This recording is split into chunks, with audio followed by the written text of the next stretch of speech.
Hello, and welcome to another episode of For the Love of Sports. My name is Michael Rasile. This is the show where we get to talk about sports, we get to talk about business, and we get to talk about everything in between. Wherever you're listening, however you're listening, you know exactly what to do. 5-star review on Spotify, like and subscribe on YouTube. Say something really nice about me in the reviews, and a 5-star for me and my guy, Aswand Cruickshank. He's a 4-time author, Move SwiftLy podcast host, former Stony Brook University football player, and the one and only Move SwiftLy speaker. Aswand, how you doing today, man? Doing fantastic, Michael. Thank you for having me. The pleasure is all mine. I love hearing when someone's fantastic because I don't have to do anything to make your day good, man. You're already here and we got it, so let me go. We're alive, brother. We're alive. Every day above ground is a good day. Couldn't agree more. Aswand, I'm very excited to get to talk to you about Move SwiftLy, what you're doing, the content creation. You wrote 4 books. I wrote 1. Not a big deal, but 4, definitely a bigger number than 1. So we'll get into all that stuff. The podcast. If you're on a podcast, you have a podcast, you didn't talk about your podcast. Have you really ever podcasted before? Exactly. So we'll get to that as well. But the first question, Aswand, I have for everybody on the For the Love of Sports podcast is, why do you love sports so much? Well, you said the name, Aswand Cruickshank. You know, outside of sports, I was the definition of a social misfit. All right, it was rough. It was rough being in that classroom. It was rough having to listen to teachers go through the attendance and try to pronounce my name, butcher my name, say, is it ass, is it this, is it 2 asses? And with football, I found football, and none of that mattered. All that mattered was who's willing to put in the work, who's willing to commit, and who can really build as a team. And it's something I fell in love with because of the fact that all of us were misfits. You know, when you really dedicate yourself to the game, Mike, you know all of us are misfits, whether you're 6'9" and 330 pounds or you're just, fast like a cheetah. All of us are different, and it's where I found my acceptance. So that's how I fell in love with it. Yeah, right. You just become a number, whether that's good or bad, right? You know, it can be taken as a bad thing. It also can be taken as a good thing, right? It doesn't matter what your name are, who you are, where you came from. It's 31. Who's 31? How did he do that? Let's get him to do it again, right? It's like that exact. Yeah, the cutthroat in it. And I've heard Ray Lewis say this I grew up in Maryland, guys, so I'm a diehard Ray Lewis fan. But I've heard him say this throughout his 17-year career. Numbers do not lie. Men lie, women lie, but the numbers ain't gonna lie. And that's what's beautiful about the game. I love it. I'm a big football guy. Hoping for the best with you and your Ravens there. Let's not get too into it. I don't think I want to do that to you right now, but very excited again. The thing is, I grew up a Redskins fan. Here's the power of sports, and I hope I don't get too sidetracked, but I grew up a diehard Redskins fan, but I had more Ray Lewis stuff, more Ray Lewis paraphernalia.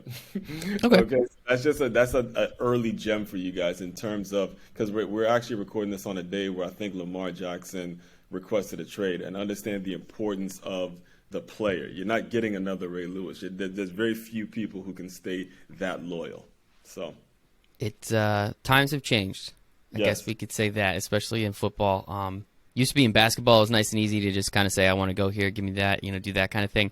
Football is starting to get there, but I'm player empowerment. I'm all for it. You played the game a little longer than I have, of course, so I'll lean on you for a lot of that stuff. But definitely, I'm excited to talk to you specifically about your career, what you've done. You played football, Stony Brook University. Taj, we just had him on the show before. Maybe you guys overlapped. I'm not going to lie, I didn't see the exact dates when each of you were there, but I think it's a really cool opportunity, again, to find someone, former athlete, who's now doing something, who's an entrepreneur, as I said, that is doing a lot of different things in the space, which I'm excited about. So the first thing I do want to get into is mental and physical training. So I saw that you were a fitness trainer. You worked at LA Fitness. Like, you've worked in many different places, Orange Theory, if I'm not mistaken.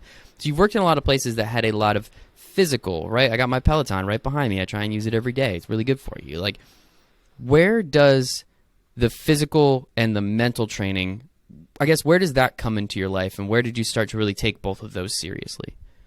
I started taking those seriously really, really early. So my mother would, and I put this in my book, my second book, Make Your Move. My mother would wake me up about 5 a.m. every morning after morning and tell me to go for a run. Like, she'd take me on runs with her.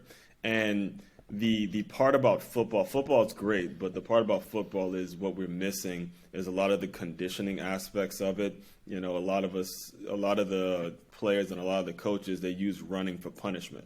So when I was done playing, I wanted to get back into doing I wanted to get back into that feeling of competing. I wanted to get back into feeling fit. One of the knocks on me as a player was I was too small. So by the time I got to Stony Brook, I had coaches telling me to put on weight, eat more, doing things that were not conducive to my health, not helping my cholesterol levels, not doing the things that I know I'm going to need to be a healthy human. They're telling me to fatten up just to potentially start. And that was the wrong advice. So once I was done with Stony Brook, I got on my shit, so to speak, in terms of making sure I'm running every morning, making sure I'm starting. I used to jokingly always say, I want to start looking like a DB. I played linebacker. I actually want to start looking like Taj, where I'm starting to get lean and things like that. So what I did after, as far as the physical training, what I did after I was done playing is I really got into running. I still run every single morning at the moment. I'm training to run for a marathon. And I got really into the actual general fitness. And because of the entrepreneurial mindset I have, I said, if I'm going to be in fitness, why not just work in fitness too? Because I worked at a gym before I got to Stony Brook.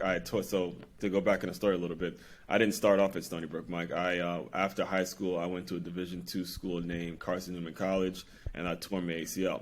So I tore my ACL, and I took my sophomore year off, and I worked at a gym. So I was around other personal trainers that were done their playing career, and they were trying to make a living as a personal trainer. So I saw that before I got to Stony Brook, and I saw that there were bigger things in life than football. So when it comes to answer your question in terms of where the physical and the mental meets, it's all about, as much as I love football, it doesn't own me.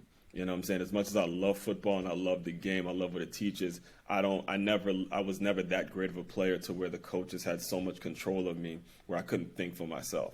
So those years and those times spent with my mother running and being in the gym and working on my general fitness, I was able to kind of merge those two mindsets. And that's pretty difficult for a 15, 16, 17, 18-year-old, right, through college as well. You've been in the sport for so long. It is very much a drill sergeant. Hey, you do this. You are a piece to this puzzle. you are a pawn or whomever you want to be in this chess game, right? Like, it's about the greater team.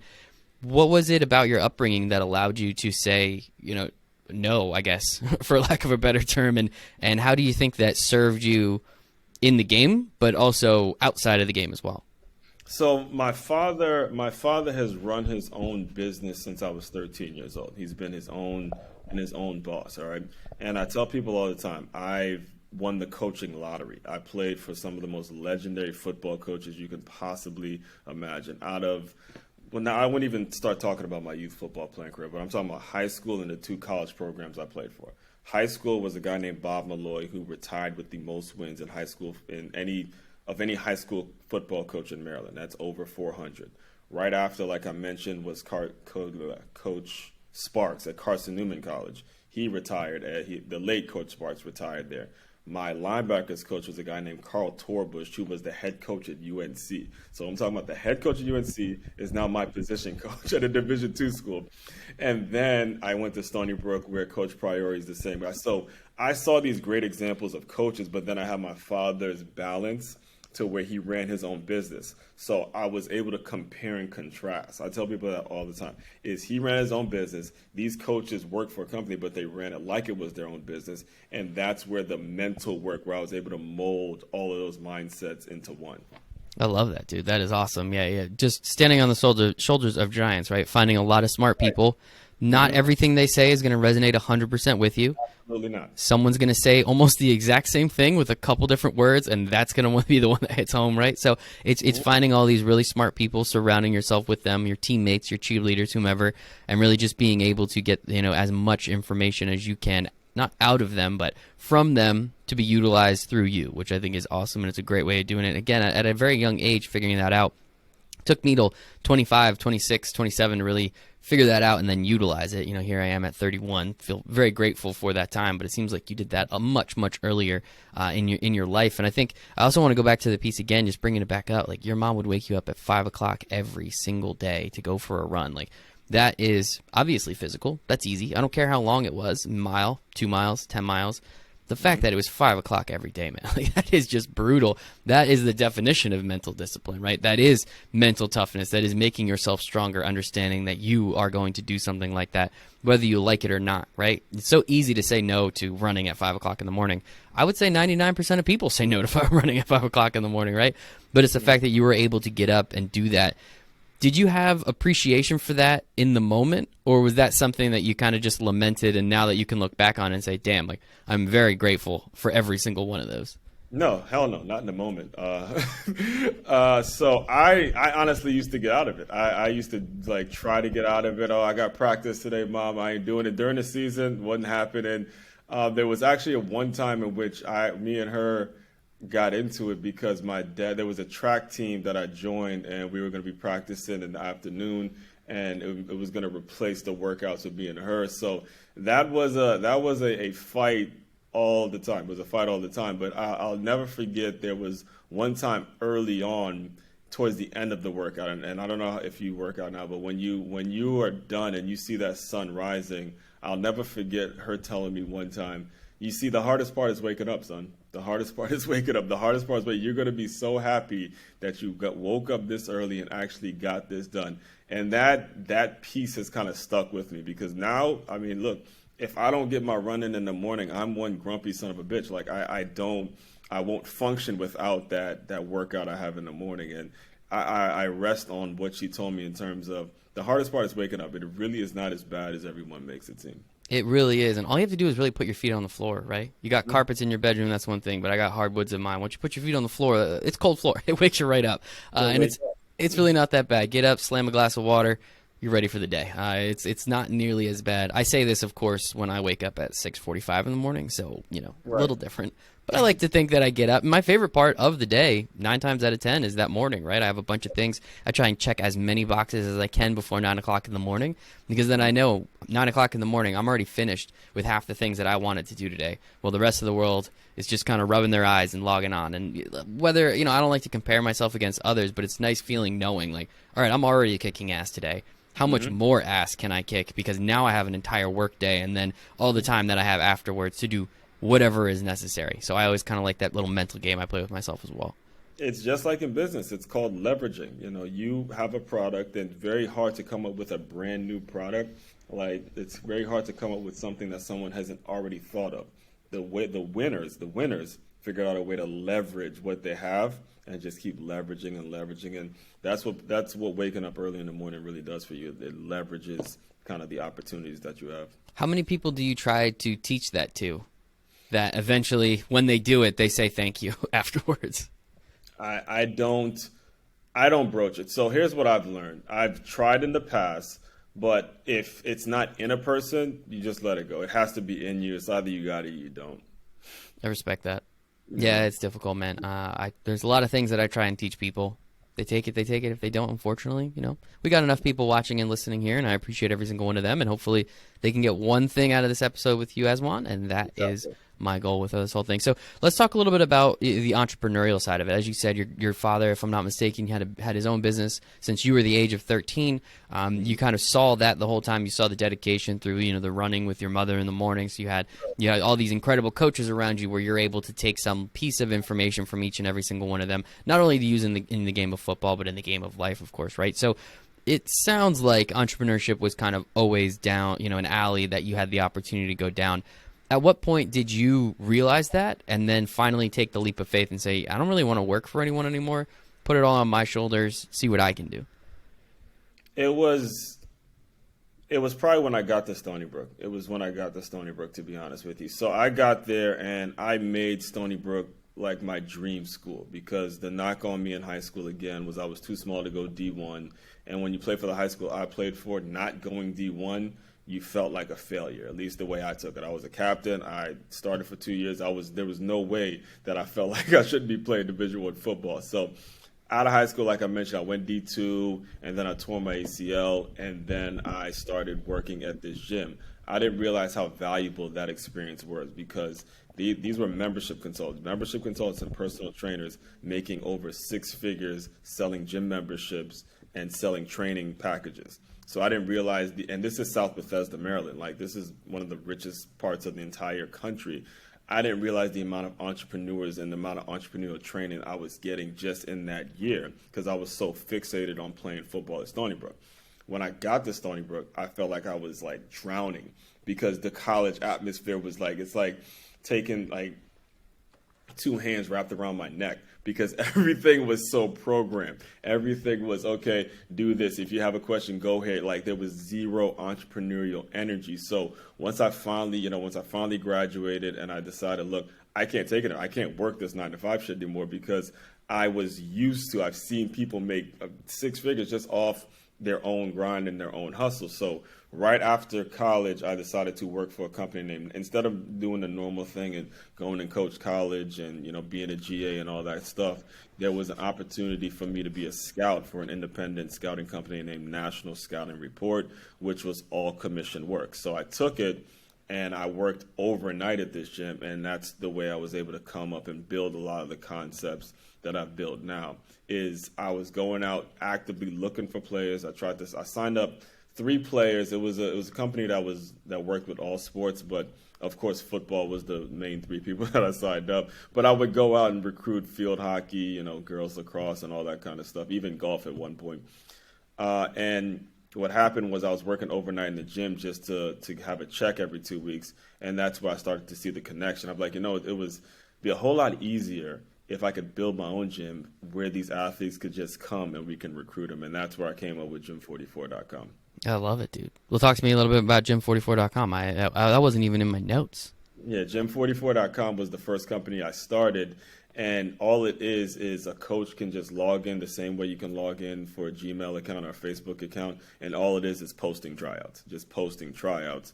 A player looks at it, he puts in his information, sport, height, weight, whatever it is. And whoever posted the tryout, they can see it in the search like a Google account. And if the tryout is not available in your area, there's 2 buttons on each tryout. There's reserve and request. If you can make it, you're going to reserve a spot. If you can't make it, you request a spot, and that dictates the next post. So that's all it is. That's brilliant. Yeah. And what's crazy about that is so many people told me that they didn't understand it. So this is when and any entrepreneurs listening to me right now, it's called highs and lows for a reason. All right, highs and absolute lows, because it was that company that made me, lose everything. Like lost my car, repossessed, phone, lost absolutely everything. Because what I tried to do, I was tired of explaining that concept to every coach. And they just didn't want to listen to me. So the cool thing about it, Mike, is I put a spot where advertisers can advertise on the tryout, right? So coaches didn't want to go out of their way, I guess, and go try to sell sponsorship and all that. So I tried to start up my own team. And that's when I fell flat on my face. I mean, lost everything, lost car, phone, and I had to bounce back. The way I bounced back again was by selling gym memberships and going and working at LA Fitness and moving to Florida, which is more of an area that has the athletes and I can appreciate the work I'm doing. Well, I respect the hell out of that, man. It takes a certain kind of person to believe in something so much that they're willing to essentially lose just about all of it. And it seems like you were able to do that because you did believe in it. Now I'll either ask this question or kind of maybe I'll pose this question.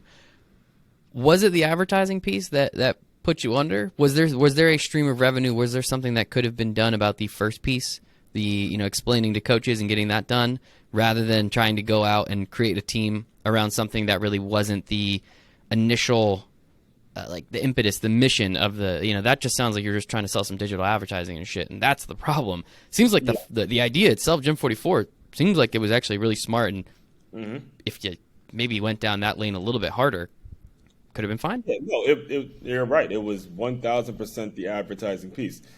Coaches don't want, well, not coaches, people in general hate to be confused. Hate change. Yeah, that too. Yeah. All right. So my biggest mistake was, first of all, I was going to charge to post the tryouts, right? So in my mind, I was already cutting advertising deals before any advertising deals got done. So because any coach that was wanting to use it, because they were going to have to go out and get people to pay on their ads, they're like, no, I'm not going to do it. Their sales defense went up. So what I actually changed since the idea, the name of the team was going to be the Ocean City Sharks. So what I changed since then is that it's free to post. Like if you don't want to go out and ad, then fine, just post them for free, and it's completely fine. And I'm going to be the bridge between the business advertisers and the coaches. So I'll be the go-between, as opposed to me trying to get all these coaches to use it and then say, oh, by the way, you got to sell advertising too. I'll sell the advertising. You guys post the tryouts, and I'll be the go-between. There you go. Look at that.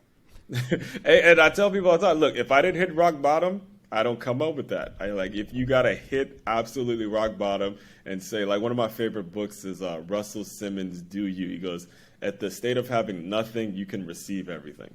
So when I hit rock bottom, I was like, all right, I'll just be the go-between, and that'll be my role in the whole thing. And that's where, a lot of the books and the stuff I'm doing now, that's where it all came about. I love it. I also want to make another point. I think it's 4 Hour Work Week, if anyone's read that book. Awesome book, Tim Ferriss, right? And it's about how can you where was I going with that? I don't even know where I was going with that. There was a really great point I had about 4 Hour Work Week, and now it's gone. That's a drag. Well, the book in itself is... It's a great book. Anyone, here, it's a great book. Read it, I guess. But there was a reason why I brought that up, and now it's just totally blanked out. That's kind of a drag. Oh, well.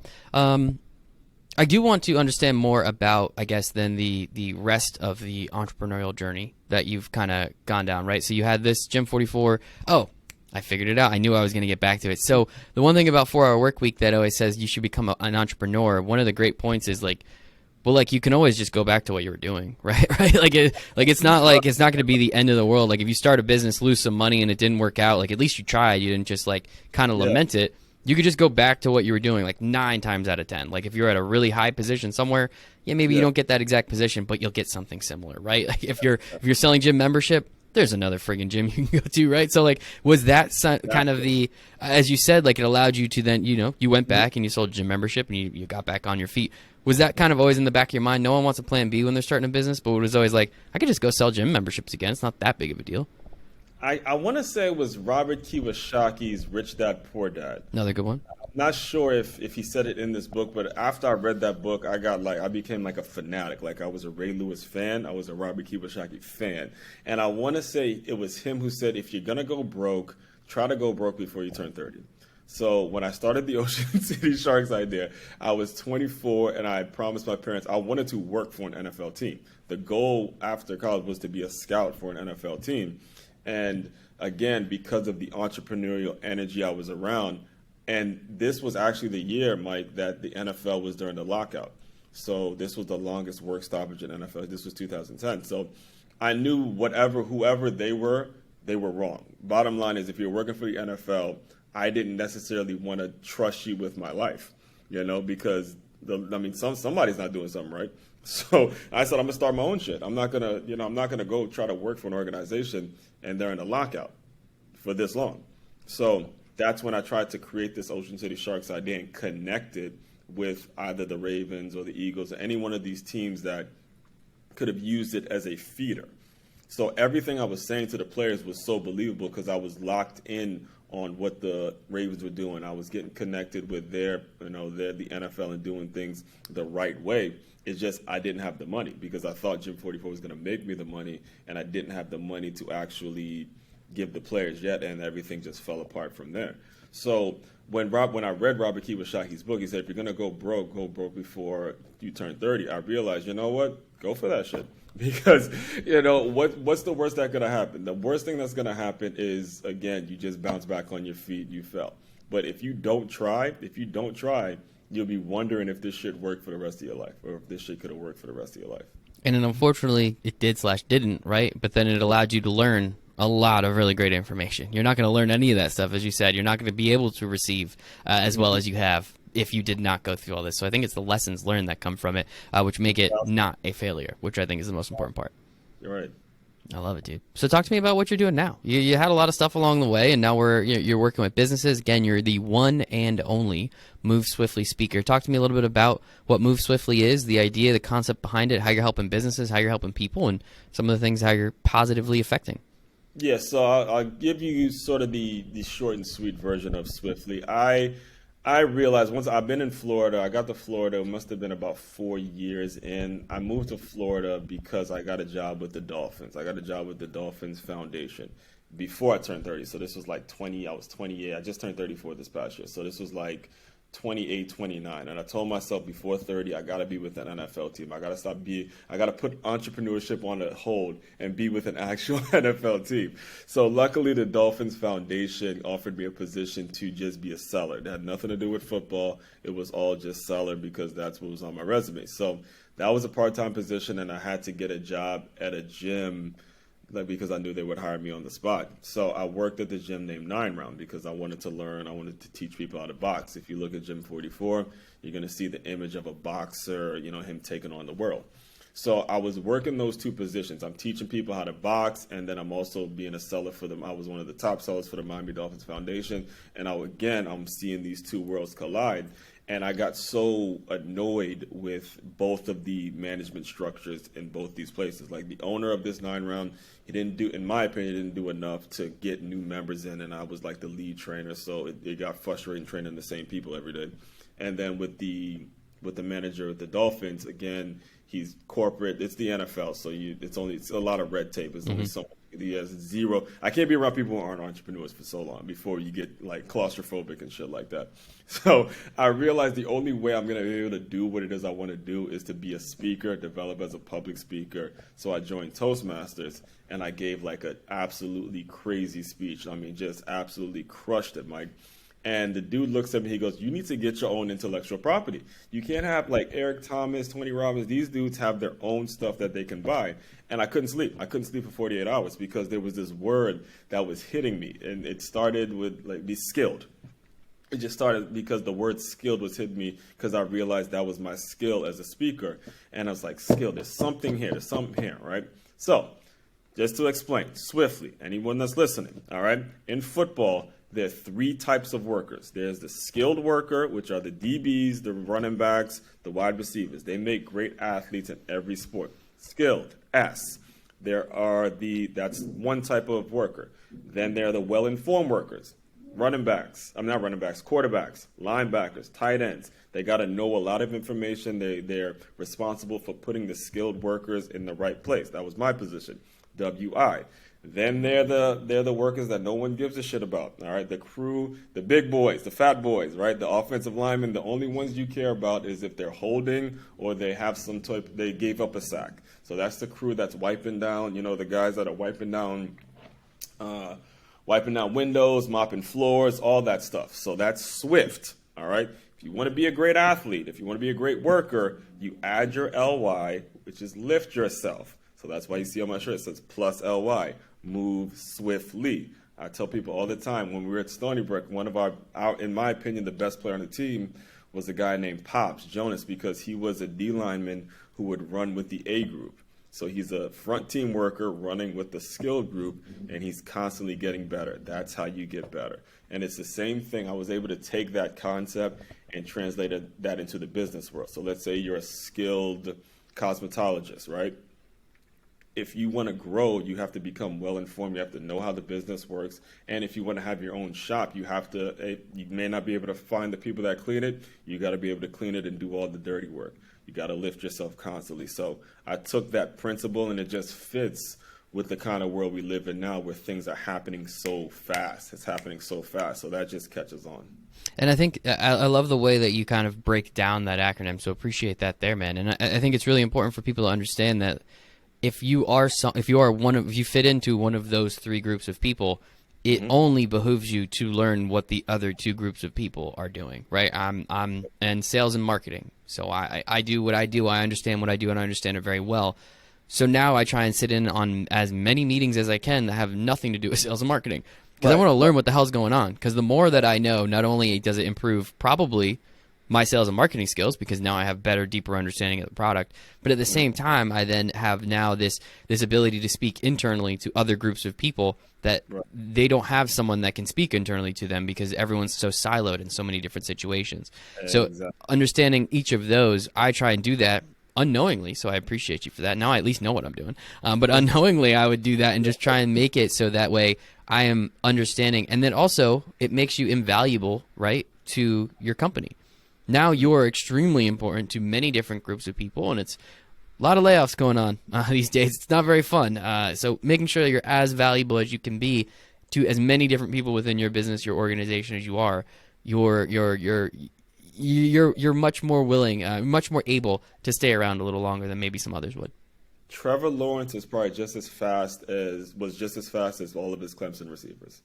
We'll just drop the mic with that. Yeah. There's a reason he was the number one, because he was just as fast. All right, he's not great thrower, great passer, but can you imagine trying to stop a guy that's that good of a passer, but he can also take off on you? What are you going to do? So that could be the same way you are. If you're listening to me right now in your company and whatever it is you're doing, I get you're great at one thing, but it's very, very important that you start to develop those skills in other spots so you become invaluable. Mike just took the words out of my mouth. There's a lot of layoffs. There's a lot of computers. There's a lot of technology. There's a lot of people buying stuff without the actual human touch. So if you're not doing these things, you are on the chopping block. I'm telling you, I've seen it. I've worked all the gyms and all the stuff I've mentioned. 5 of these gyms have gone bankrupt.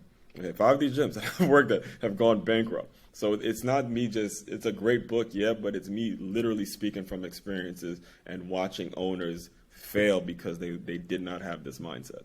100%, man. 100%. I appreciate that and respect it. So I guess, how are you utilizing this acronym, everything that you've learned, your speaking career? How are you making money now? What are you doing to take all this information and disseminate it to the people? So not just am I selling the books, now I'm a teacher at this brand new, there's a brand, I just started at a new learning center named Creative Center of Education, and this school isn't even a year old. So one of the things that I try to do is I try to make sure I'm staying engaged with the younger people so I can figure out the best option in terms of what kind of package, what kind of wholesale price can I sell the books at. So one of the things I am working on is making sure I'm constantly doing workshops and figuring out how am I going to sell the books from a wholesale perspective, because the biggest problem I had with the books is I was selling it individually and people were buying it, but they weren't reading it. So now I'm working on setting myself up to be the thing is I put the books out and I was a trainer. You get a little more respect as an author when you're an educator versus being a trainer. So, I've spent it just actually became 2 years since I've been a teacher. Spent the last 2 years being a teacher and being around all these books. One of the things I love about this school is that they make it so it's K through 4, and they make it so the kids have to learn how to read before they leave. So one of the things I'm trying to figure out a way to do is make sure I'm setting myself up in a situation where the books are being bought wholesale and they're being distributed to like centers. So to answer your question, the best way to make money from it is me hosting workshops and then selling the books wholesale. I love it. Good for you, man. Yeah, you figured out how the game works. It's always funny. I always love looking at my bank statement at the end of the month. It's like, Amazon sent you $6. I was like, cool. That means like 4 people bought the book this month. That's awesome. I hope they enjoyed it. Like, awesome. But don't be discouraged by that though, man. No. I love it. It's cool. I'll take that $6. Like, that's cool. Yeah, I think it's great. It's just funny. Some months I've had 0. Yeah. Oh, absolutely. And I just think it's funny, honestly. Like, that's awesome. Somebody actually bought my book. How cool it is. It's very. You've taken a much more businessman approach to it, saying, well, it's cool to get that $6, but we should probably get $600, right? Like, let's try and sell this in bulk, because that's how you're actually going to make money with something like this, and you can actually get that information to more people, and the whole goal is to help as many people as you can. So I think that's a great way of looking at it. Right. Good stuff, man. So we've kind of beat around the bush of these books a little bit. Talk to me. I know you got 4 books. You got your podcast going on. You're very heavy into content creation. Talk to me about the books, the ideas behind them, what each one is. I think you got a coloring book, if I'm not mistaken, somewhere in there. Talk to me about like the idea, not only behind each of the books, but how they kind of fit into this puzzle that you're trying to create of this whole picture of your life. Now, SwiftLy was the first one, and it's when I was dealing with when I was at that gym, and I started that because of Toastmasters, and I had to get something out quick. And it breaks down the acronym the same way I just broke it down for you: skilled, well-informed, front team, lift yourself. But the main thing is it has 365 lines at the end in which you can write down how you added your LY. So it's something you could hold on to and go back the next year. Now, once I got that done, and that's for business owners, any business owners out there that would like a workshop, get that book. I have a workbook that goes with it that you have to buy it in bulk and all that, but you can contact me when it comes to that. Now, the second book actually took me a little more time because I decided it was when I was trying to leave 9 Round and I wanted to branch out on my own, and I started training kids on how to box. So that one, it's Make Your Move, a unique look into boxing, dance, and entrepreneurship. So I went out and I interviewed a ton of dancers. I interviewed a lot of people that were transitioning from football to boxing, basketball to boxing. Like you take a jab step in basketball, it's the same thing as throwing a jab. It's making sure you just these movements. In fact, I have a picture in that second book where it's Mike Tyson and Tom Brady. Mike Tyson's throwing across, Tom Brady's throwing the ball, and they're in the exact same stance. So I wanted to give athletes something that can't necessarily afford these major trainers, and give them something that wouldn't conflict, like give football, not just football, but any sport, give them something that wouldn't conflict with their sport, and implore the kids to go out and learn another sport. And the best sport would be boxing or dance. You have a lot of flexibility. And I was actually learning from a lot of the dancers, telling me that there were some of them that, used to help out football players, help with their flexibility. So that was the first 2 sections. The third section was all about the entrepreneurship, all about how, the first section was it got into my bio a little bit, but the fourth section, the second one, boxing, third section, dance, fourth section was more about the entrepreneurship side and a lot of the things I've done. All right, so that was book 1 and 2. Now, I started working at this learning center, and it was a completely different set of challenges, bro. Like, these were kids that they can give a shit about me being an author. They were not impressed with that. It was like, because my ultimate goal is to open up a youth center, right? And I'm thinking I'm taking this job. I'm like, yeah, I got books out. I'm feeling myself a little bit. But these little kids could not give a rat's ass about me being an author. Only thing they want to do is play, Mike. So they put me in the VPK room, and there was this girl there who would have these nasty tantrums. I'm like, like just anything set her off. And I know you got one on the way, so get ready for it. Ready. But the one thing about her is, coloring calmed her down. That she would be having these nasty tantrums, and then we'd give her a coloring book, and it's like, so I said, if I was to get this concept into kids, what would be the best way to do it? And boom, the coloring book came. So I put out the coloring book specifically for kids, so parents listening in, if you need something to calm your kids down and you want to teach them a great acronym, the Move Swiftly coloring book. And then the fourth one, that's when Taj hit me up. He had, at the time, he was with Self-Publishing in 30 Days, and they have a co-authoring program. And the name of the book that he wanted me to be a part of, or he invited me to be a part of, was A Six-Figure Athlete. And that's when I finally had the opportunity to tell people, look, this is the bankruptcy, like this is the problem I had.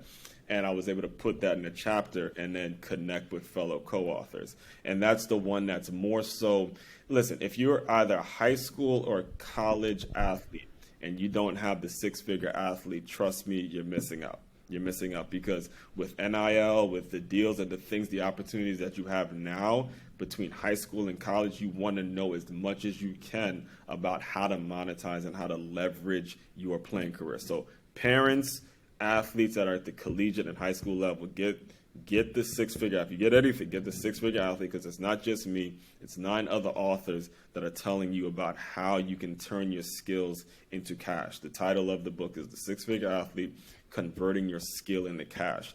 And that would be, again, so that's the level. If you're a business owner, SwiftLy. If you're probably youth athlete like my niece and nephew, so if you're like youth athlete age, make your move. High school to college, get the six-figure athlete. And if you have a kid that is just throws a bunch of tantrums, get that coloring book. I love that. I think the coloring book piece, that's I think the concept of all of them is great. I think the coloring book one hits the most home for a lot of people, right? It's like, yes, boy, I've been there. Yeah, no, exactly. You've been there. A lot of people have been there, I'm sure. And I think it's really interesting. I just heard an interview with Damon Johns from Shark Tank fame, and obviously he's doing a bunch of stuff. He just came out with a kid's book. I don't want to butcher the name of it, but it was something along the lines of how to teach your kid about business and finance from a young age, a very 5 to 10 years old, and just get them to understand kind of what's going on and how it's going on. So in 5 years when I have a 5-year-old, I'll definitely make sure to buy that book and read it to him. But until then, I'll get him a coloring book. And, I don't know, one, maybe? You can color at 1, right? Hopefully you can understand the concepts and learn it from there. So I think that's great. So that's awesome, man. So you're able to kind of figure out all these different life stages of people, of children, of anybody. What other books do you have coming up that maybe you need to fill in some of the gaps, or maybe a piece that you might have missed here or there? Well, the plan is I have my memoir written. It's not the right time to drop it yet. So that's the plan, is to drop my final, fifth and final one will probably be the memoir, and it's over 300 pages. The goal. So the other 4 were aside from the Six-Figure Athlete, the other ones were self-published. Well, basically the Six-Figure Athlete was self-published as well. The goal is to create enough of a buzz and create enough of a following to where I could drop the memoir and be on some Stephen A. Smith, like, just break the bank with this one. Let's go. Because this one I actually started the day I left Stony Brook. It was 2010, and I was trying to figure out what the hell am I going to do. I have a dream of working in the NFL, and the damn league is in lockout. So I just started going in, and I've saved that. So that one's coming, depending on how big and if I can get a massive following. Well, I'll cross my fingers for you, and hopefully a couple people follow you over here after they listen to this episode. So I want to understand, you said, your original goal was to work in the NFL in some capacity. Weird timing with that. It led you down to this path where you're on now. You just brought up before, you didn't really gloss over it, but I wanted to just double down on it. The goal that you currently have is to open up a youth center, correct? Yes, to open up my own youth center, like a chain of youth centers where we teach boxing, dance, and entrepreneurship. Where I understand the boxing, dance, and entrepreneurship. We talked about that in the book, but I guess where did this goal come from? Was this something from a young age? Did you spend a lot of time there? Like, where's the idea of wanting to do this come from? The goal came from when I was at 9 Rounds. So, a lot of the people that I served and I got really close to were a lot of the mothers that came in. When you're learning boxing, some of them were in abusive relationships. Some of them were like really opened up, and they were parents. And when COVID happened, we were all in a really shitty place. So some of them actually paid me to train their kid. So it's one of my things is when that happened is I was like, you know what, that needs to be the new goal. The goal should not be anymore to go and work for anybody. The goal should be to serve these mothers that need help, serve these mothers in a way that no one else has. That's awesome, man. So that became my new dream. Yeah, and look at that. Came out of COVID potentially, right? A lot of bad things happen, but only a lot of good things happen if you pay attention to them. So good for you, man. Coming up with something good. Yeah, I think you'll affect more people this way than working in the NFL sounds great. I think you'll affect a couple more people this way, which I think is the ultimate goal. And the thing is, once I worked there, once I got a whiff of the people there, I couldn't be them. I couldn't be that afraid to lose my job. There you go. Be that. I love the way you're thinking, man. And then the last thing I want to talk about, obviously, is the Move Swiftly podcast. You are the host of the podcast 5 days a week. You're dropping content. You have over 350 episodes, if I'm not mistaken. So you've been doing this thing for a little while now. Talk to me about that. I mean, you said you wanted to become a speaker. You went through Toastmasters. You have all this great training opportunity. Where's the idea? How much do you love doing a podcast? I mean, you're on a podcast. We got to talk about it, man. Talk to me a little bit about your show. Well, that's how it happened. Again, I was doing Toastmasters. I had all these speeches ready. I'm ready to fire them off. And I'm like practicing at the gym. I'm like developing my content. I'm knowing my tone. I'm this, I'm that. And it's like, all right, let's go. And then the coronavirus happened. The coronavirus happened, bro. And it's like, damn, well, who am I going to say it to? Like, I have all this stuff memorized. I was ready to go on, just spit fire. And then, again, shout out to you, Taj. I reconnected with Taj around that time. And I'm thinking podcasting's a couple $100. I'm thinking it's going to be like something I got to save up some money for. And he goes, you heard Anchor? That shit is 100% free, bro. And ever since then, most of my episodes are solo episodes, and no one is spared. There's no limits. Listen, I go if there's something I feel like talking about, we're just gonna go at it. A closed mouth does not get fed. So the reason I've been able to get over 350 episodes, it's because, again, I just keep it as raw as I can keep it. I keep it all the way 100 with that show. So that is my baby. If I tell people all the time, if I had to get rid of Instagram, LinkedIn, Facebook, I would just keep my podcast and just go rip it. I couldn't agree more, man. It would be it's my number one. It's my favorite thing I get to do. Talk to cool people like you doing some cool shit in the sports space, man. It is 100% mine, and I think the way you're thinking about it is correct, right? It's authenticity. Be open, be honest. People love someone that is real, and again, I think it was 4 Hour Work Week, if I'm not mistaken, or at least it was Tim Ferriss' podcast. He said create content that you like, because there's probably 50,000 people out there that like the same kind of content you do. You can get in front of those 50,000 people. You could sell a shitload of books. You could sell a shitload of T-shirts. You can monetize that audience as long as you're giving them value through the podcast that they love. They'll buy your stuff. They'll come see your shows. Like, there's a way. If you can get 50,000 people, you can monetize them. And you can live a very happy life where you do the thing that you love the most. And this is the thing I love to do the most. Get to ask people like you questions, man. So I really do appreciate you letting me do that. And I think, the opportunity, just keep putting them out, man. Just keep going. Just keep going. Right. That's the only thing you can do. See what happens. Exactly. That's it. And again, even if you don't get as many listens, you develop the confidence you need. You develop the confidence you need for when you go out. Like, I didn't mention this before, but I also am a trainer for a company in Positive Coaching Alliance, and we would go out and speak at high schools, speak to coaches, speak to athletes, or whatever it is. And there was a workshop. It was over 150 kids. I did not expect to speak in front of 100. But again, I was prepared. Why? Because I have a podcast that comes out daily. So even if you're not getting a lot of listens, if you're moving in that direction, it's more of a self battle that you're fighting, and you're winning it. If 0 people listened, I'd still do this. Thankfully, people do listen, so that's cool. And again, shout out to all you people listening out there. I think I have one episode on YouTube that has over 14,000 views in it. Like, I mean, that means to me I can stand in a stadium full of 14,000 people. I've already done it, so what the hell? Why not? What's the difference here? 1,000%. I love it, brother. Where can we find the podcast? Where can we follow you online? You got websites? Give me all that stuff. I'll make sure to put it in the description for everyone as well. The main website is makeyourmove.com. That's MakeYamove.com. You can find me on Instagram, Swift_LY44, and Aswand Cruickshank for Facebook and LinkedIn, and the Move Swiftly podcast. It's available everywhere. So love it. I'll get a couple links. That's awesome. Appreciate it, man. Aswand Cruickshank, one more time, 4-time author, Move Swiftly podcast host, former Stony Brook University football player, and the one and only Move Swiftly speaker. Really appreciate your time today, man. Time's the only thing we don't get more of. So thank you for yours. I appreciate the audience for giving us some of theirs. But other than that, hope everyone has a great rest of your day. Thanks, man. All right, guys. Bye, everybody.